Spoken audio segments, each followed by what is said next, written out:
Ce n'est pas un marathon cycliste pour la conquête d'un trophée, mais plutôt le quotidien des femmes des villages des environs de la ville de Korogo, au nord de la Côte d'Ivoire. Tous les matins, ces femmes quittent leur village à vélo avec des produits à vendre en ville. Nous venons de Sédioko à Dominka. C'est loin de Korogo.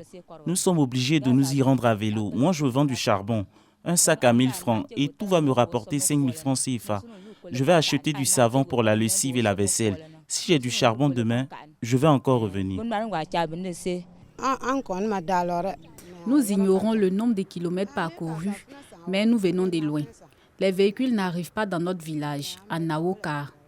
Nous faisons la culture du maïs et du coton. Mais actuellement, il n'y a pas de pluie, donc pas d'activité.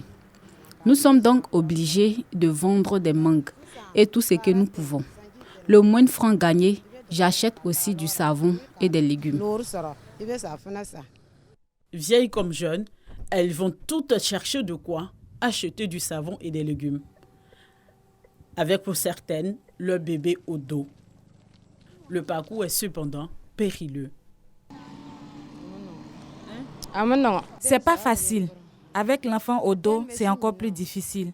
J'ai 3 enfants et celui-ci prend le sien.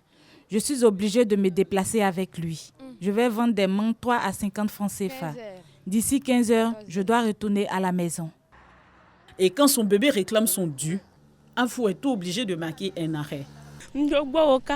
Elle veut téter. Ça me met en retard, mais je n'ai pas le choix. Aller vendre des mangues, du bois de chauffe ou du charbon n'est pas sans risque pour ces femmes. Sans protection aucune, parfois avec un système de frein défaillant, ces femmes sénoufos sont exposées aux accidents. Et c'est le cas pour celle-ci. Tout allait bien pour elle il y a quelques secondes, avant que ce motocycliste ne lui mélange les pédales. Elle était devant moi, comme c'était un peu encore de la nuit. Au moment que je la vois là, donc je suis derrière le ciel. Je suis derrière ce fagot là. Donc je ne pouvais pas faire autrement.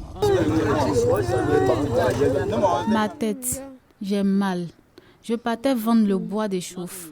Ma tête. L'accident de cette consoeur impose une pause chez ces femmes qui se suivent à vélo.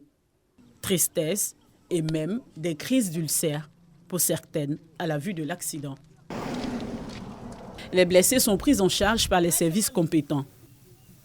Mais pas question pour ces femmes d'abandonner leur objectif, celui de ramener des provisions à la maison. Du savon pour la vaisselle et des légumes pour le plat du jour.